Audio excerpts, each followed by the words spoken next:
I'm joined now by Congressman Daniel Goldman. Thanks so much for joining me. Thanks for having me again, Brian. So, you had recently had an instance where you confronted a bunch of plainclothes ICE agents who were at your district office in New York. Here's a quick clip of that exchange.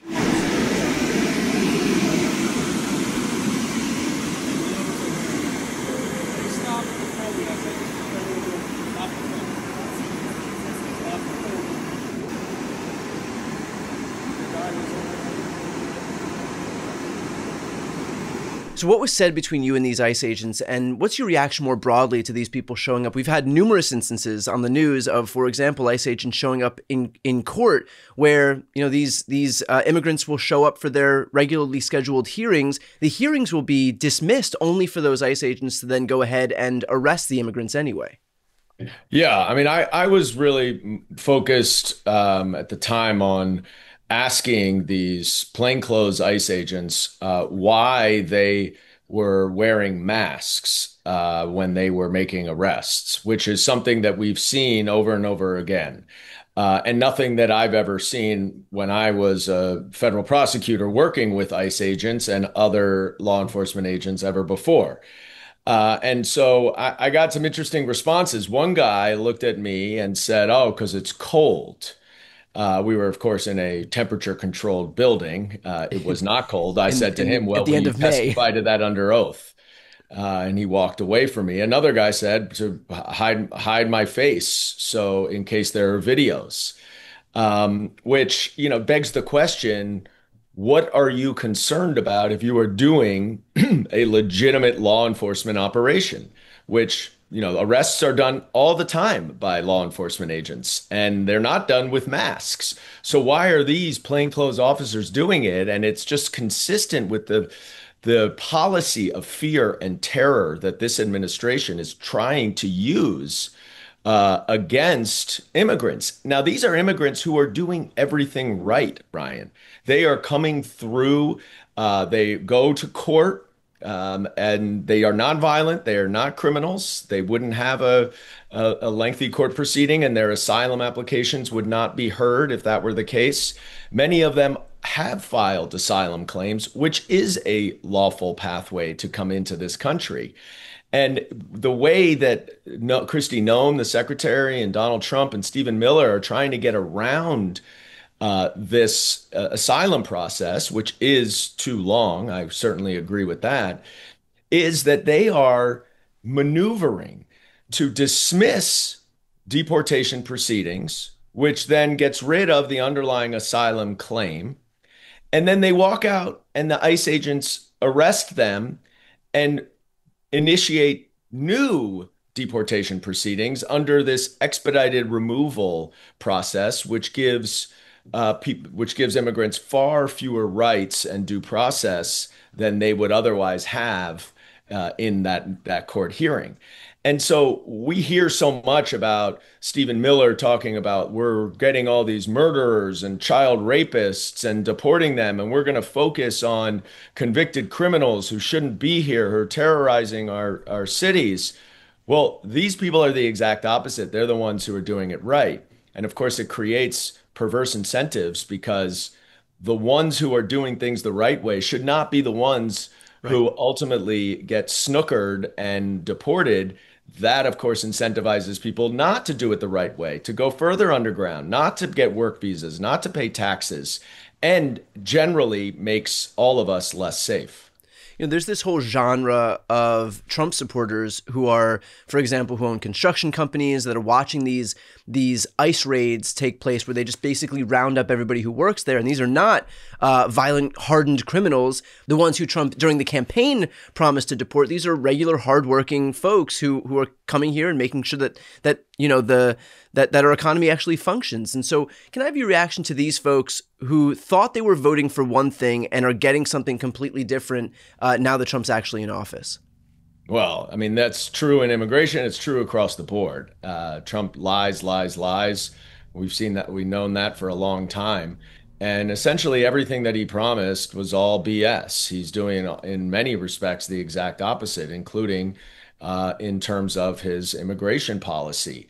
This is driven by a new directive there's been reporting on this that Stephen Miller and Donald Trump, and they're reshuffling the heads of some of the immigration agencies to make 3,000 arrests per day, which more than triples generally the highest numbers that you see. And so this is now a numbers game for them. They're not focused on the bad ones. They're just focused on getting as many as they can. Even people who are doing things the right way, who may very well have legitimate asylum claims and fear persecution if they go home. And they may stay, they may not legally, but these people often have work visas, they have families, they have lives, and they're literally being grabbed as they walk out of a courtroom and detained, and in some cases potentially removed from the country in less than a week. Right. Well, one other promise that Donald Trump made during the campaign was this idea that he was going to lower costs for everybody. And of course, he's engaged in this practice where, obviously costs are going up as the result of his misguided trade war. But we're also seeing deep cuts to programs that Americans rely on that are inevitably going to make life more expensive for those folks, including Medicaid cuts and food assistance cuts. Senator Joni Ernst from Iowa was asked today about those deep cuts to Medicaid and SNAP, and the impact that's going to have. Specifically, the fact that when this happens, there are folks in this country who are going to die as the result of that. Here's her response. So people are not. Well, we all are going to die. So Joni Ernst saying, we're all going to die. Can I get your reaction to that? Is that what they teach? Is that what they teach you guys at politics school? Just when somebody has concerns about deep cuts to Medicaid and food assistance, that your response should be to shrug it off and just say that everybody's going to die anyway? That should be the Republican mantra. That's effectively what they believe. They don't think that our safety net programs are worthwhile. They think tax cuts for billionaires are far more important than making sure children can eat. That's where their priorities lie. That's what this reconciliation bill did. And in combination, as you point out, with the tariff tax, which is just going to increase prices, it's going to increase inflation, and so many more millions of Americans not getting healthcare, not getting food assistance, it is going to result in people dying because of Republican policies. And you see how much they care from Joni Ernst, which is not at all. Right. Because we're all going to die. So who cares if you die sooner rather than later? You aren't worthy of being in this country and seeking the American dream. And that, in combination with this immigration policy, which is basically just a xenophobic attack on foreigners, that's who the Republican Party is today. It is people who no longer believe that the American dream exists, no longer believe that we are a country of immigrants where people come for freedom, for liberty, to pursue the American dream. That's not what they're looking for. They are just looking to give the haves even more and to try to go back to the 1950s where the world of white supremacy. And that's the Republican Party. What she just said encapsulates how the Republican Party acts. She just said it out loud. Most of them don't, but their actions fully support what she just said. There was another provision in this bill that would actually limit the court's ability to enforce contempt proceedings or contempt charges against those who defy court rulings. And obviously, we have seen the Trump administration make a traffic completely in defying what the court actually rules. We saw that all the way with that unanimous ruling about Kilmar Abrego Garcia. And we've had numerous other instances where the courts have ruled something, the Trump administration decides not to comply, and then we have to engage in this whole potential contempt process as the result of that. And so this would basically be taking the court's one recourse from the Trump administration away.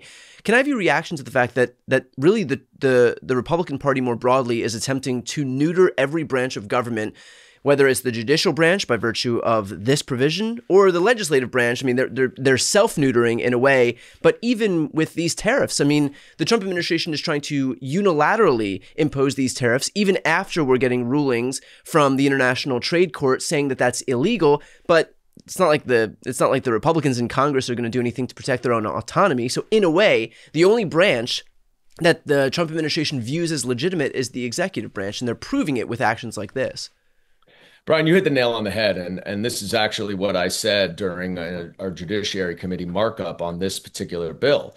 The Republicans in Congress have handed over all of their own independent authority as a separate and equal branch of government with the power of the purse and with oversight responsibilities to ensure that appropriations that Congress has passed are adhered to and followed by the executive branch, as just one example. So they come to Washington every week just to give their own power to Donald Trump. But that's not enough for them. It's not enough for them to just concede all of their power to their orange master. No, they need to go after the courts as well, because the courts are the third independent branch of government, separate and equal branch. And the courts cannot be swayed by Donald Trump's threats in the same way, because these judges have life tenure. They don't have an election coming up.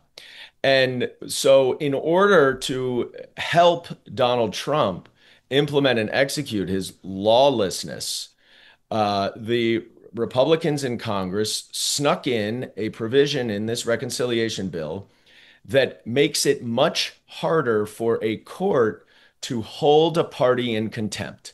And contempt is the way that courts enforce their orders. If they are not adhered to, if they're defied, as you pointed out, Donald Trump and his administration have been doing, then a court can escalate their enforcement of it through contempt proceedings all the way up to and including potential jail time.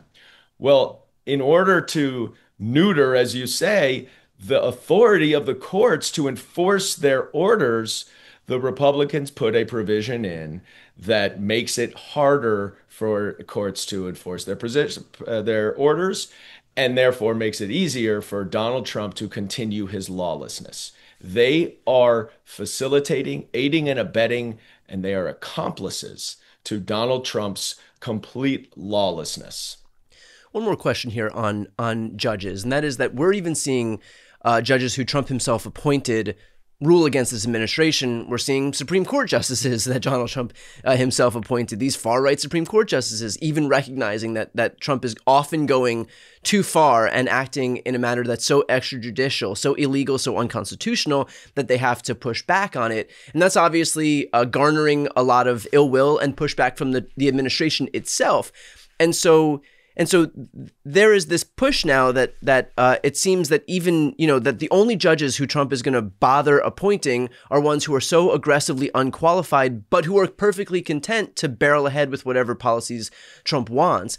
And so would you be in favor of some type of legislation if and when the Democrats are able to regain control of Congress to make it so that there is some that there's some minimum threshold that a judge nominee has to abide by to be able to be nominated and confirmed, like, for example, some type of minimal rating by the ABA, as opposed to, we've seen unqualified judges that are nominated and confirmed by Trump, but I presume we're going to get to a point where, we'll have people who maybe aren't judges at all, but who are just so aggressively pro-Trump, so sycophantic for Trump, that so long as they're willing to do his bidding, no questions asked, those are the folks now who are going to get the jobs.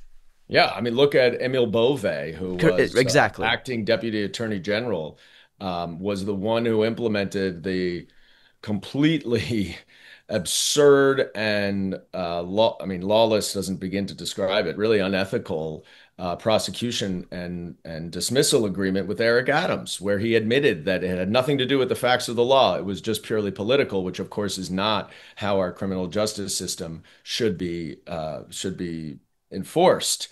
The ABA that you mentioned, I saw a letter today that Pam Bondi released saying that the ABA will no longer be allowed to weigh in on judicial appointments because I guess the administration doesn't like the fact that the ABA is an independent legal organization of esteemed lawyers whose reputation goes back decades.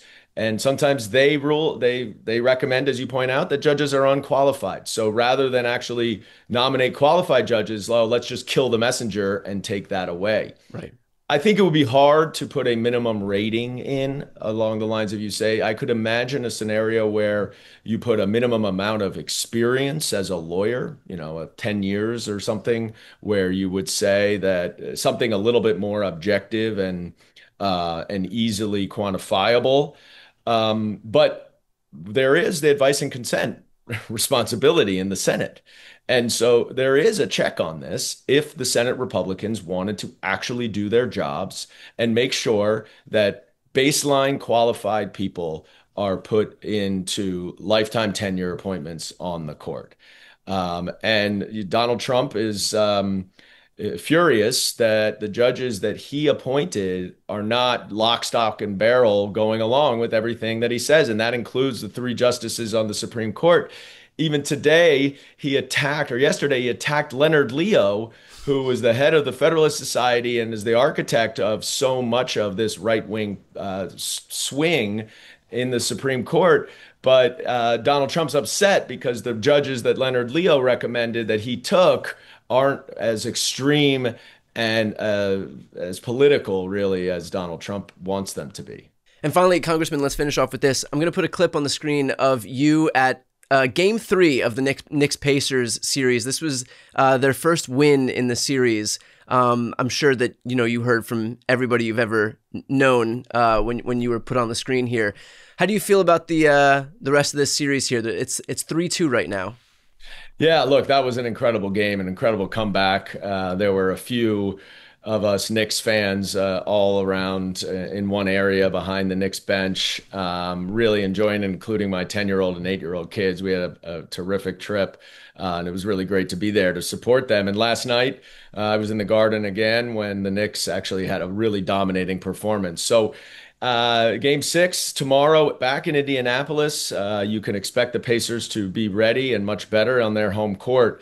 It is going to be very hard to beat them, but if the Knicks can play defense like they did last night, they've got a good shot. And if it comes back to the Garden for Game 7 on Monday, you better bring earplugs. That place is going to be going crazy. If it goes back to the Garden, you going to be there? I'm definitely going to do everything I can to be there. Yep. All right. Well, from your lips to God's ears in terms of how the Knicks do. I come from a long line of New Yorkers, so we're pulling for this here. The city is fired up. That's They're it. Fired up right now. Congressman, appreciate your time. Thanks so much. Thank you, Ryan.